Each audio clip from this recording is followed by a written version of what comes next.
Immortality begins now. Watch until the end for the secrets to never-ending life. Hey there, purple people. Today we are going to be doing a review of King Azahazzar,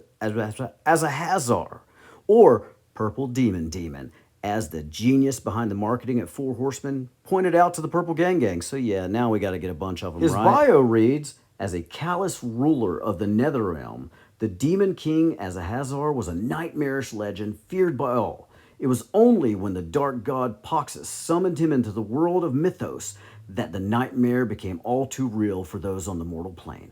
Poxxus's summoning had the side effects of Azahazzar being divided into the twin demons Azhar and Zazar. As the generals of the Circle of Poxxus, Azhar and Zazar have spent ages searching for the Plague Sayer, Poxxus's cursed bow, in the hopes of bringing about his return. Upon his arrival, Poxxus has now granted the demon twins their wish, recombining them into the mighty Azahazzar. As the commander of Poxxus's armies, Azahazzar wields his power to destroy and beget life with a mere touch.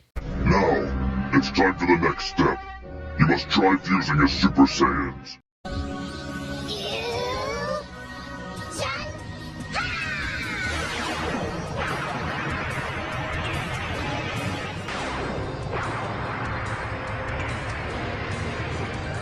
And as for accessories, King Azahazzar comes with two sets of hands, one more set up for spell casting and the others for holding the staff.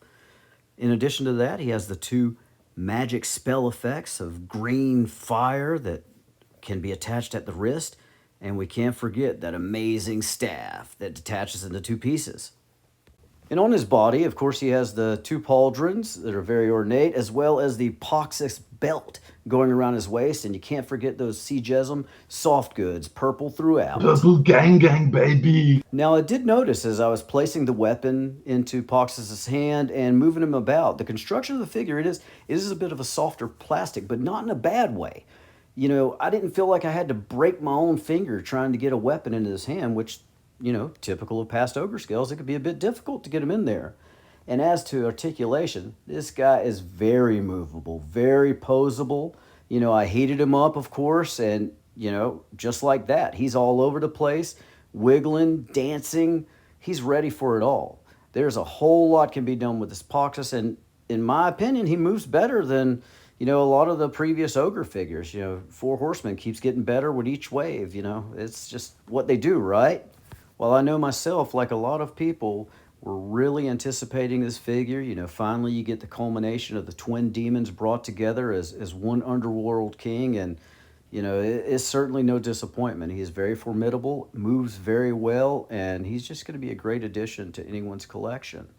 And, you know, of course, we can't do a review without giving some type of size comparison, right? So I got King Azahazzar here with Mezco Conan. Obviously, he towers over Mezco Conan, but I think it actually works because, you know, he overcomes beasts, right? Then we've got him with the Mythic Legions Demostros. Wow, I mean, you know, they kind of actually go together with the green and all, and, you know, naturally, Ogre's going to tower over a 1.0 figure. And here we have the king posing with Hasbro Dungeons & Dragons Simon figure. Yeah, obviously, he's going to completely dwarf that guy out. And I figured we needed to get some NECA scale in here. So we have the NECA War Duke with, of course, the late, great Betty White head sculpt, also a NECA on the body. You know, I just can't bring a figure into my collection without introducing him to the Purple Gang fam. On the left there, we have the wholesome Warlock Jordan decked out in his wizard's gear. Of course, we got Barbarian Richard Simmons, Dwarf Van rocking it out in his dwarf gear, and the Purple Fiend. So as I mentioned earlier, you know, it definitely seems like with each wave, they're getting better and better. And we've all been anticipating this guy. We've wanted to have the demons reunited into the king of the underworld. And so now we have him. And I will tell you this, I am no way, shape, or form a photographer on the levels of 1/6 shooter, D-Amazing, or hey, Brett Stoddard. We definitely don't talk about his photography enough. But I can say, even with my basic camera skills, this guy was really loving the lens, and I really had a lot of fun with him, just hitting him with different light effects. I mean, look at the way it brings out the green magical stripes that are just piercing his skin, and he's just so beastly and just a real commanding presence. He's going to look great on your shelf, and you're just going to absolutely love him. And what about that belt, that Poxxus head on the belt, the moth design with the beard? I mean, this figure is killer. Obviously, you can tell that I enjoyed it. I approve of it. Definitely giving this one the Purple Gang seal of approval. It's just great, guys, and I'm really loving what they're doing. I'm loving how much easier it is to pose these figures. You would not expect a figure of that size and scale to be that posable. I had him standing on one leg and just chilling there.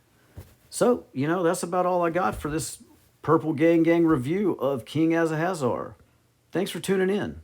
And if you have not already, please hit the like and subscribe button if you would like to have access to more purple content. And hey, share this with your friends. They may need a little more purple in their life.